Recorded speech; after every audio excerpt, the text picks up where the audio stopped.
Os pedidos de arquivamento de investigações contra Bolsonaro às vésperas da perda do foro privilegiado. A situação jurídica de um presidente que entregou uma gestão desastrosa da pandemia e inflamou o golpismo em parte da população. Um cidadão que, a partir de 2023, pode responder em primeira instância por possíveis crimes que cometeu. Eu sou Antônio Mami e esse aqui é o Durma Com Essa, o podcast de notícias do Nexo.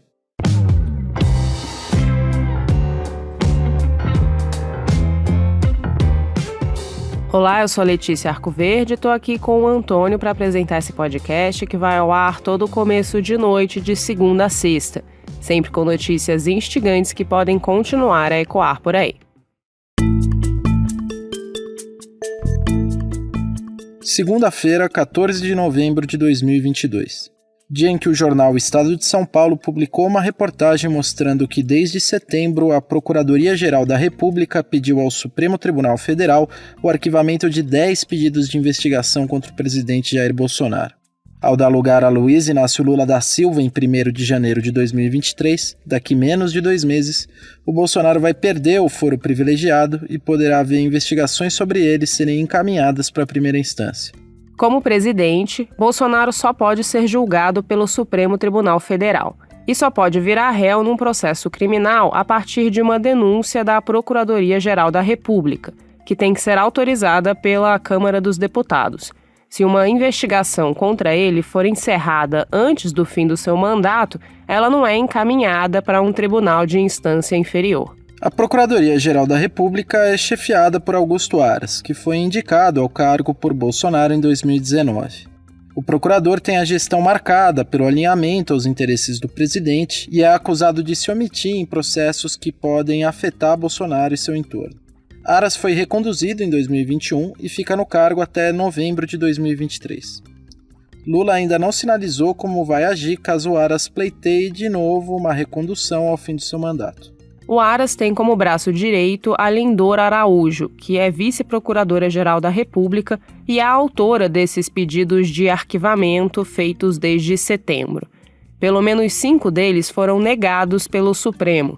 3 desses pedidos de arquivamento eram referentes a procedimentos oriundos da CPI da Covid, que terminou há mais de 1 ano e apurou a atuação do presidente e de outros membros da sua gestão ao longo da pandemia de Covid. Foram ao todo 10 pedidos de providências feitos pela Procuradoria-Geral da República para investigar a conduta do Bolsonaro na pandemia ao Supremo.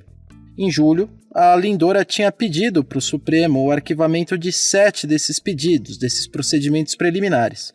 Esse arquivamento também foi negado.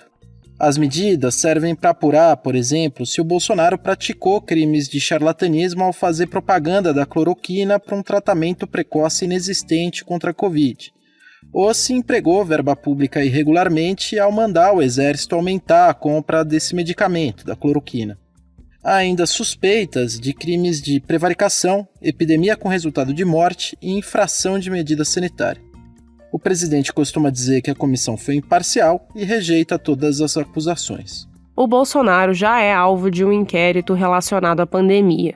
No fim de 2021, o ministro Alexandre de Moraes autorizou a investigação do presidente após ele ter associado a vacina contra a Covid à AIDS numa live, com base numa notícia falsa.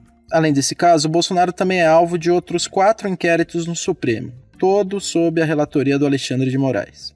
Ele é investigado no inquérito das fake news por seus ataques recorrentes às urnas eletrônicas e à justiça eleitoral, que podem configurar calúnia e incitação ao crime, entre outros delitos.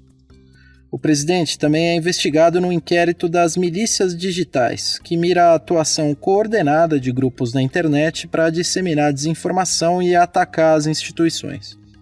O Bolsonaro diz que é perseguido pelo Alexandre de Moraes e que os inquéritos são ilegítimos.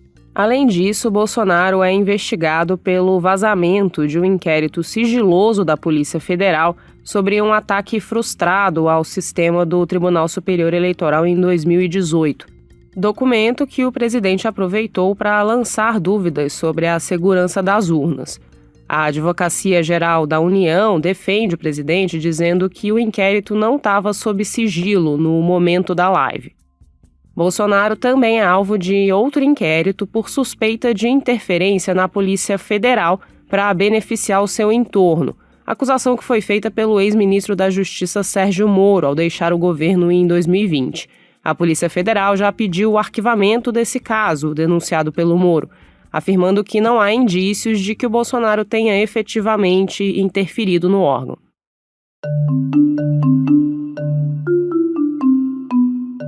Como a gente falou, esses inquéritos e procedimentos contra o Bolsonaro podem ser remetidos à primeira instância a partir de 2023, já que ele não vai ter mais foro especial.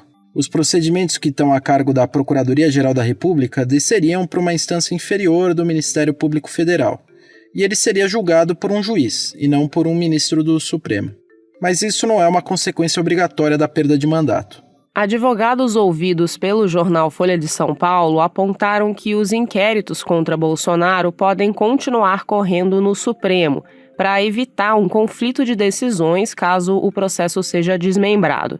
Por exemplo, no inquérito em que o Bolsonaro é investigado por vazar um processo da Polícia Federal, está sendo apontado que ele atuou em conjunto com o deputado federal paranaense Felipe Barros, que vai continuar tendo foro privilegiado.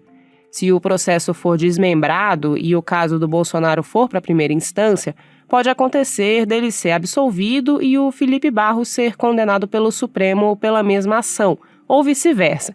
Por isso, para a Justiça, faria mais sentido manter todos os investigados no mesmo lugar. Uma nota divulgada pela coluna Painel da Folha no início de novembro reforça essa possibilidade.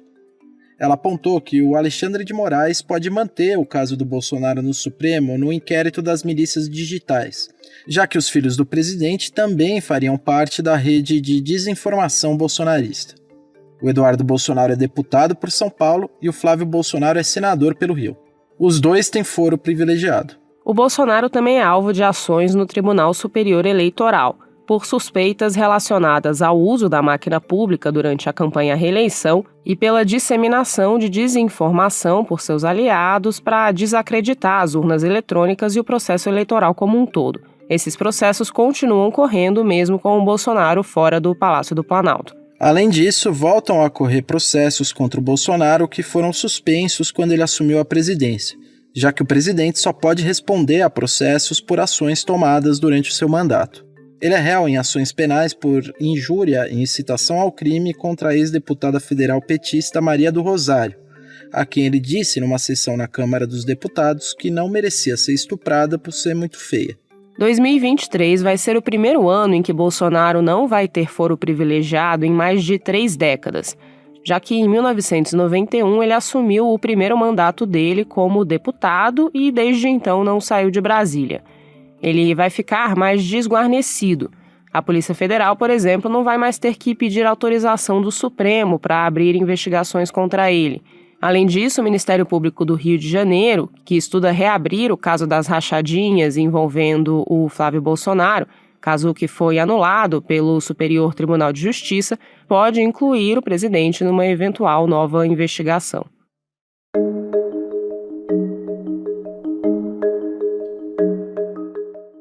Eu tenho 3 alternativas para o meu futuro: estar preso, ser morto ou a vitória. Podem ter certeza, a primeira alternativa, preso, não existe.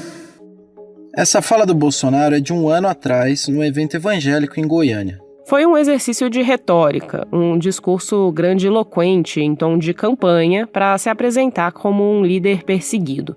Mas há um discurso que também revela que o presidente se preocupa com as consequências criminais das suas ações. Depois que perdeu as eleições em 30 de outubro, o Bolsonaro ficou em silêncio por tempo recorde na comparação com outras disputas presidenciais.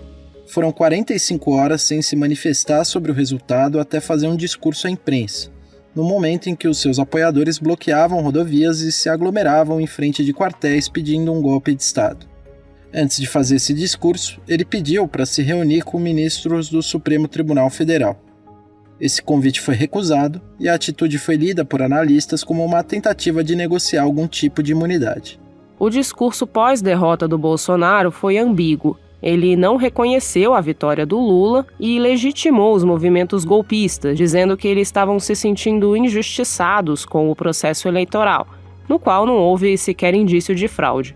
O Bolsonaro também disse para os manifestantes não usarem métodos usados pela esquerda em seus protestos e para eles garantirem o direito de ir e vir da população. Os manifestantes não se sentiram desencorajados pelo discurso do Bolsonaro e continuaram travando as estradas.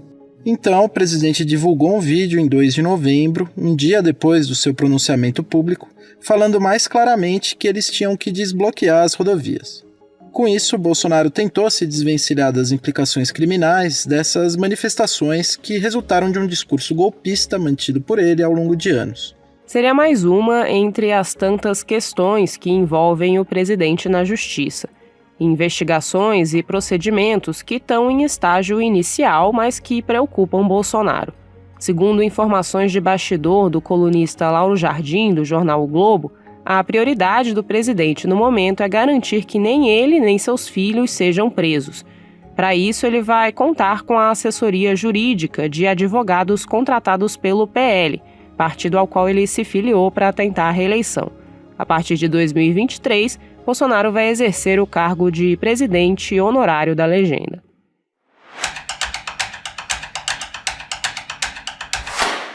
O papel das empresas estatais no governo Lula deverá ser diferente do que aconteceu com Bolsonaro. Quem está escrevendo sobre o tema e vai falar um pouco sobre ele para a gente é o redator Marcelo Rubissec. Marcelo, com relação às estatais, quais são as principais diferenças entre os planos do presidente eleito e as ações do presidente que está de saída? Olha, tem uma diferença muito grande entre o discurso dos dois, né? O Bolsonaro foi eleito em 2018 com aquele discurso liberal e com o Paulo Guedes prometendo 1 trilhão em privatizações.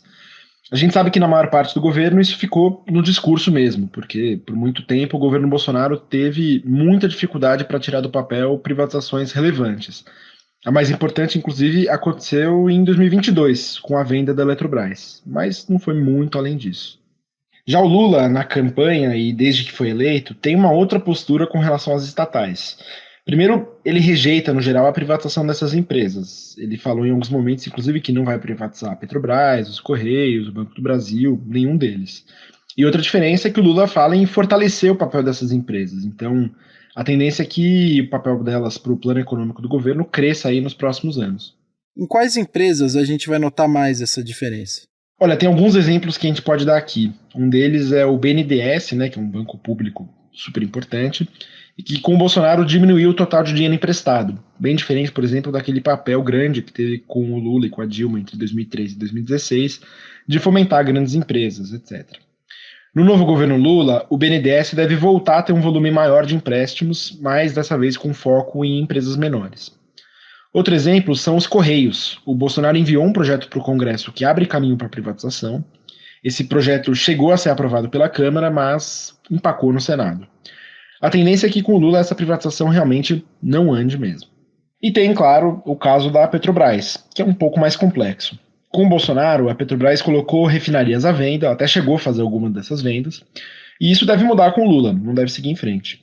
E tem a coisa da política de preços, que supostamente, durante o governo Bolsonaro, continuou sendo aquela de seguir os preços internacionais. Eu digo supostamente, porque a gente sabe que nesse período de eleições a Petrobras segurou preços, né? Mas enfim, agora com o Lula, ele já sinalizou que não quer uma política de preços dolarizada, como ele diz. Então pode haver sim uma mudança na política de preços. Valeu, Marcelo. O texto dele você lê em nexojornal.com.br.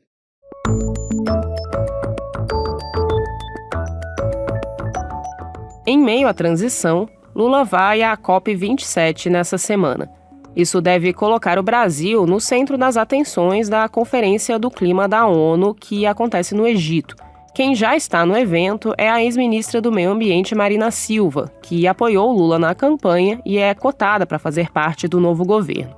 Ela defendeu a ideia de criar um órgão dentro do governo brasileiro que tenha como foco principal a mudança climática. A Mariana Vick escreveu sobre isso na Ponto Futuro, editoria do Nexo que reflete sobre os próximos anos a partir de alguns temas-chave, entre eles o clima e a gestão pública. Mariana, quais as propostas que estão na mesa do presidente eleito? Tem duas propostas que se destacam mais.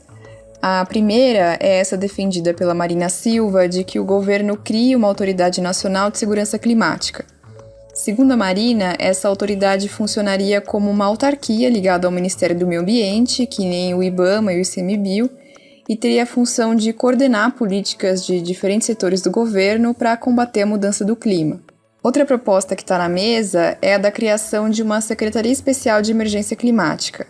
Ela seria um órgão vinculado à Presidência da República para representar o Brasil para o mundo nos assuntos ligados ao clima.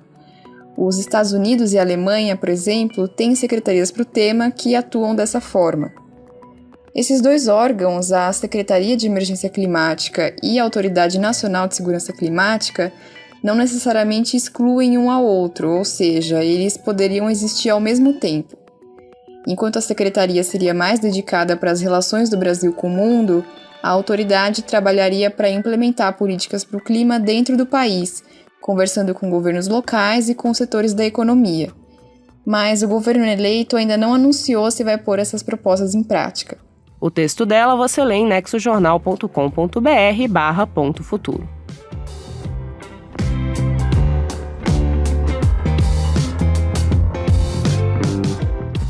Das pendências judiciais de Bolsonaro, passando pelos planos de Lula sobre as estatais, até chegar nas propostas de criar um órgão voltado à mudança climática dentro do governo, durma com essa.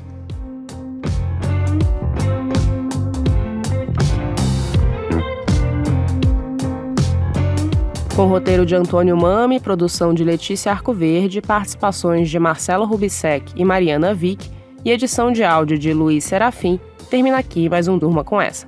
Amanhã, terça-feira, é 15 de novembro, feriado da Proclamação da República. Então o Durma volta na quarta-feira. Até lá!